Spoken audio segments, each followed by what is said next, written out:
आज आप सभी को यहाँ देश में जो क्रिमिनल जस्टिस सिस्टम के 3 नए कानून आज से अमल में आ रहे हैं, इसके लिए आप सभी को निमंत्रित किया है। देश की जनता को सबसे पहले मैं बहुत बहुत बधाई देना चाहता हूं कि लगभग आजादी के 77 साल बाद आपराधिक न्याय प्रणाली, हमारी क्रिमिनल जस्टिस सिस्टम पूर्णतया स्वदेशी हो रही है और भारतीय इथोस के आधार पर ये चलेगी। 75 साल के बाद इस कानूनों पर विचार हुआ और ये कानून जब आज से हर थाने में अपना काम करना चालू करेंगे, तब अंग्रेजों के बनाए हुए कानून निरस्त होकर भारत की संसद ने बनाए हुए कानून आएंगे। दंड की जगह न्याय लेगा, देरी की जगह स्पीडी ट्रायल और स्पीडी जस्टिस मिलेगा। और पहले सिर्फ पुलिस के अधिकारों की रक्षा की गई थी, अब पीड़ितों के अधिकारों की रक्षा और जो कंप्लेनेंट है इसके भी अधिकारों की रक्षा करने का काम होगा। तो एक नए नजरिए के साथ ये तीनों कानून आज सुबह से ही, मतलब कल मध्य रात्रि से काम करना शुरू किए हैं। अब इंडियन पिनल कोड, जिसको आईपीसी कहते थे, 1860 से जो कानून था, इसकी जगह बीएनएस भारतीय न्याय संहिता आएगी। क्रिमिनल प्रोसीजर कोड, जिसको सीआरपीसी कहते थे, जो 1898 से अमल में था, इसकी जगह भारतीय नागरिक सुरक्षा संहिता बीएनएस आएंगे। और इंडियन एविडेंस एक्ट 1872 से जो इस देश की क्रिमिनल जस्टिस सिस्टम को गवर्न करता था, इसकी जगह भारतीय साक्ष्य अधिनियम बीएसए लागू होगा। तो बीएनएस, बीएनएसएस और बीएसए के लागू होने से पूरी न्याय प्रणाली का आपराधिक कानूनों की पूर्णतया इसके अंदर हम कह सकते अब भारतीय आत्मा है। इसके ढेर सारे प्रावधान ऐसे किए गए हैं जिससे कई समूहों को फायदा होगा। कई सारी दफाएं जो अंग्रेजों के समय से विवाद में रही, इसको हटाकर आज के समय के अनुकूल धाराएं जोड़ी गई है। और कई सारी ऐसी चीजें जिससे भारतीय नागरिकों को परेशानी थी, इसको हटाकर नए प्रावधान किए गए हैं। सबसे पहले हमने इसमें हमारे संविधान के स्पिरिट के तहत दफाओं की और चैप्टर्स की प्रायोरिटी तय की है।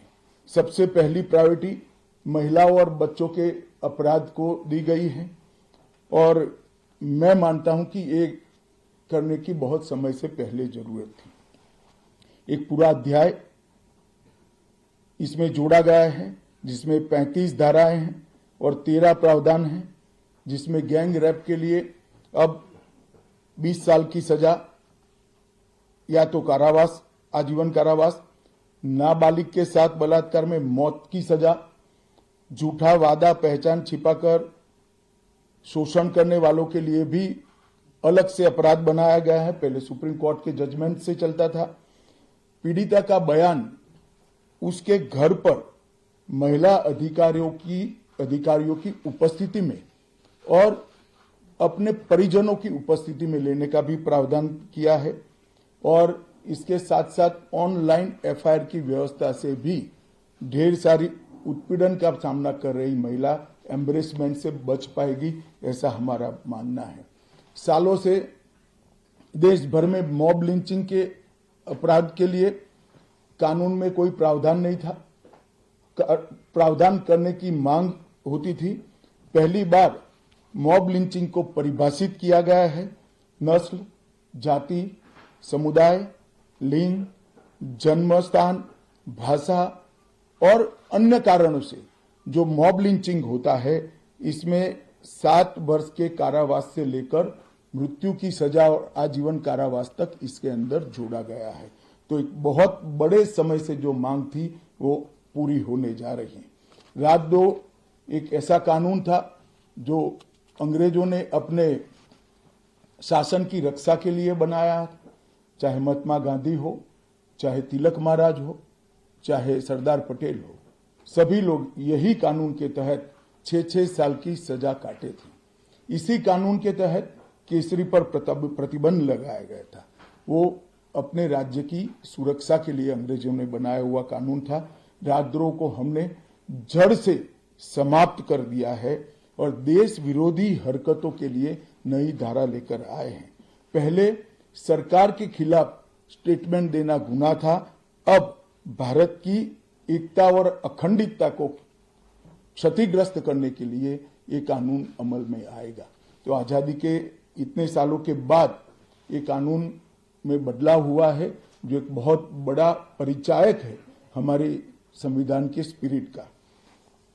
मैं आप सभी के सामने बड़े विश्वास के साथ कहता हूं कि ये तीनों कानूनों के पूर्ण स्पिरिट के साथ देश भर में लागू होने के बाद ये कानून सबसे आधुनिक न्याय प्रणाली का सर्जन करेंगे।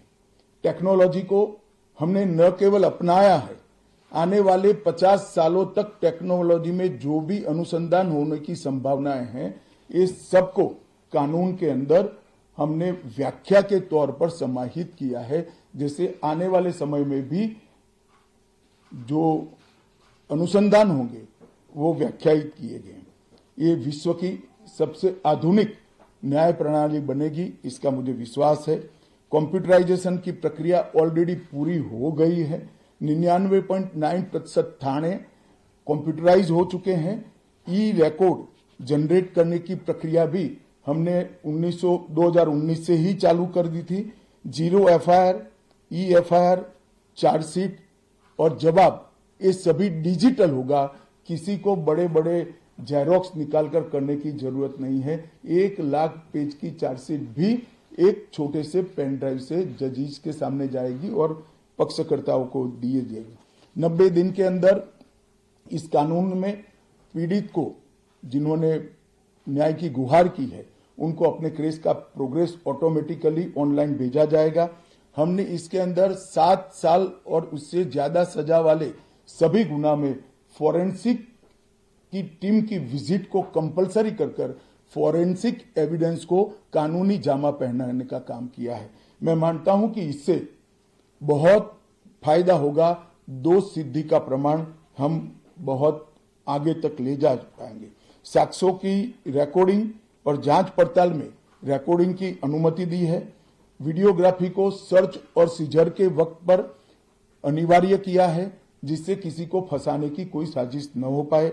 ई बयान बलात्कार की पीड़िता का या छेड़खानी की पीड़िता का ई बयान को भी कानूनी माना गया है और कोर्ट में ऑडियो वीडियो के माध्यम से पेशी करने का भी प्रावधान हमने किया है।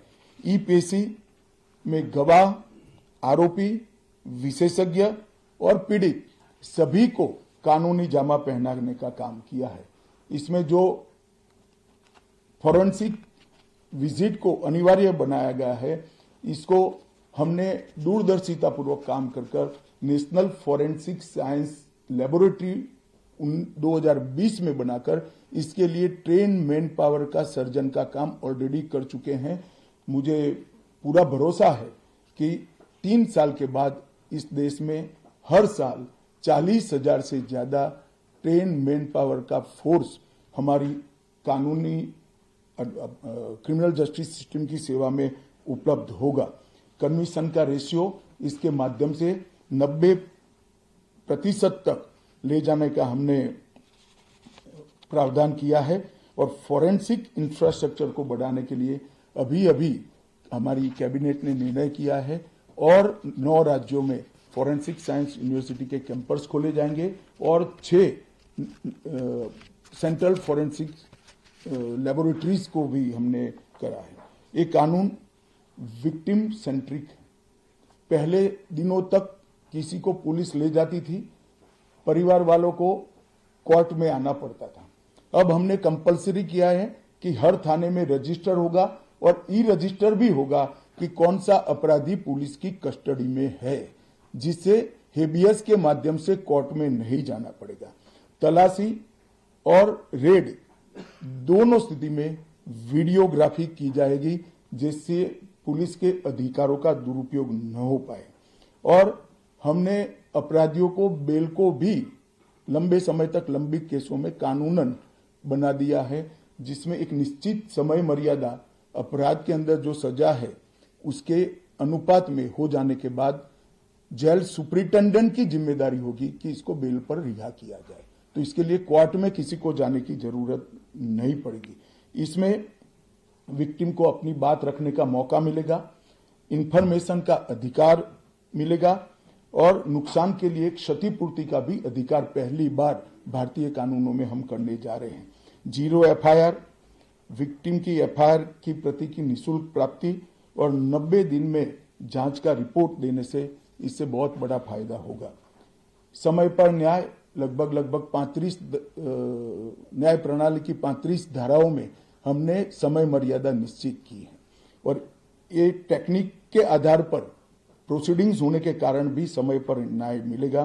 3 दिन में FIR दर्ज करनी है, 7 दिन के भीतर जांच रिपोर्ट पीड़िता के सार्वजनिक करनी है, 60 दिन के अंदर ही अपराध तय करने हैं और घोषित अपराधियों के खिलाफ 90 दिन के अंदर मुकदमा कायम करना है और आपराधिक मामलों में मुकदमे की सुनवाई के बाद ज्यादा से ज्यादा 45 दिन के अंदर जजमेंट की घोषणा करनी है। तो कई जगह पे हमने समय को कम कर बाध्य कर हमने जल्दी से न्याय मिल पाए इस दिशा में काम किया है।